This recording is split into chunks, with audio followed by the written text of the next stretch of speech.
रथवा लीलेश भाई, 4th battalion दी Assam rifles.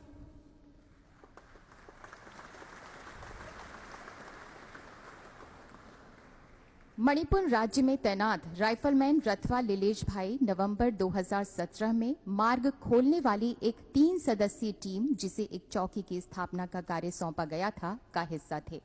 Team ने सुबह लगभग 5:30 बजे सावधानी पूर्वक क्षेत्र को साफ करने का कार्य प्रारंभ किया। तभी 7 से 8 आतंकवादियों के एक समूह ने घात लगाकर बहुत नजदीक से परिष्कृत असॉल्ट राइफलों से भयंकर गोलीबारी शुरू कर दी।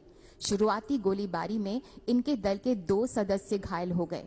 अदम्य साहसपूर्ण कार्य करते हुए राइफलमैन रथवा लीलेश भाई ने रेंगते हुए अपने घायल साथी के पास पहुंचकर उसकी लाइट मशीन गन को उठा लिया।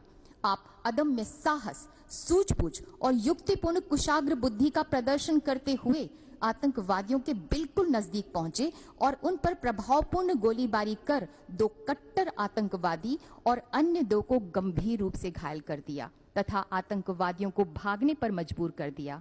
इस प्रकार राइफलमैन रथवा लीलेश भाई ने आतंकवादियों के साथ मुकाबले के दौरान अपनी सुरक्षा की जरा भी परवाह न करते हुए कुशाग्र बुद्धिमत्ता और दृढ़ निश्चय का प्रदर्शन किया। राइफलमैन रथवा लीलेश भाई।